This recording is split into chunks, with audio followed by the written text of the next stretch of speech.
Patanjali Yoga Sutra, part-1, Sutra number 3rd. Tada Drishtu Swarupe Avasthanam. At that time, after all waves have finished, this is nothing to take with concentration. The seer, Purusha, rests in his own unmodified state. Commentary on Sri Patanjali Yoga Sutra by Swami Vivekananda. As soon as the waves have stopped and the lake has become quiet, we see its bottom. So with the mind, when it is calm, we see what our own nature is. We do not mix ourselves but remain our own selves. Shloka number 4. Vritti Sarupya Mit Bratra. At other times, other than that of concentration, the seer is identified with the modifications. Commentary on Sri Patanjali Yoga Sutra by Swami Vivekananda.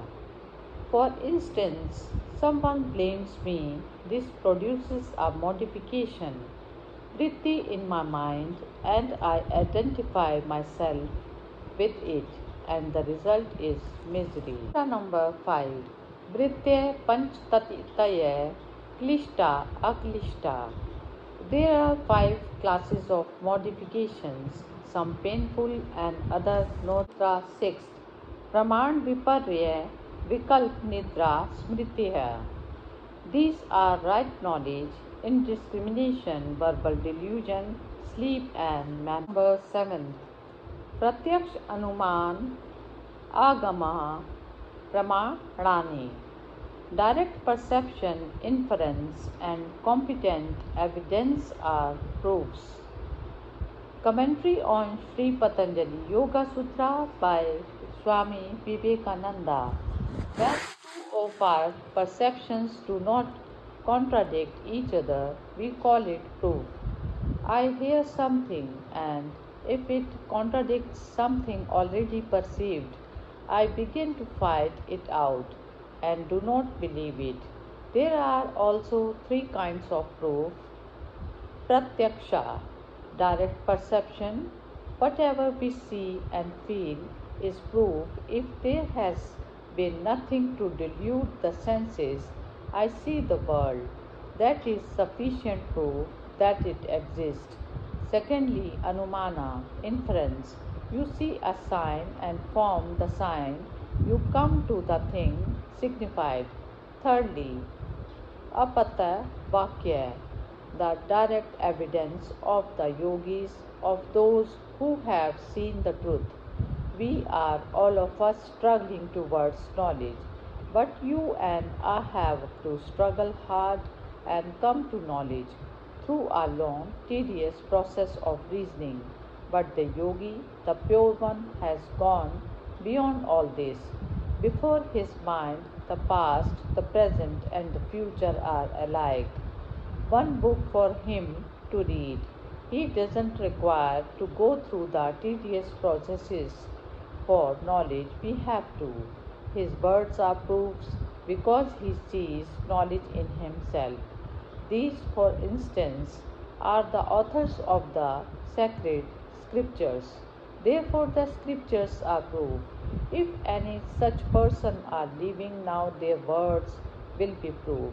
Other philosophers go into long discussions about apatya vakya, and they say, what is the proof of their words? The proof is their direct perception, because whatever I see is proof, and whatever you see is proof. If it doesn't contradict any past knowledge, there is knowledge beyond the senses, and whenever it doesn't contradict reason and past human experience, that knowledge is proof. Any madman may come into this room and say he sees angels around him. That would not be proof. In the first place, it must be true knowledge, and secondly, it must not contradict past knowledge, and thirdly, it must depend upon the character of the man who gives it out. I hear it said that the character of the man is not of so much importance as what he may say. We must first hear what he says. This may be true in other things. A man may be wicked and yet make an astronomical discovery. But in religion it is different, because no impure man will ever have the power to reach the truths of religion. Therefore, we have first of all to see that the man who declares himself to be an apta is a perfectly unselfish and holy person. Secondly, that he has reached beyond the senses. And thirdly, that what he says doesn't contradict the past knowledge of humanity. Any new discovery of truth doesn't contradict the past truth but fits into it.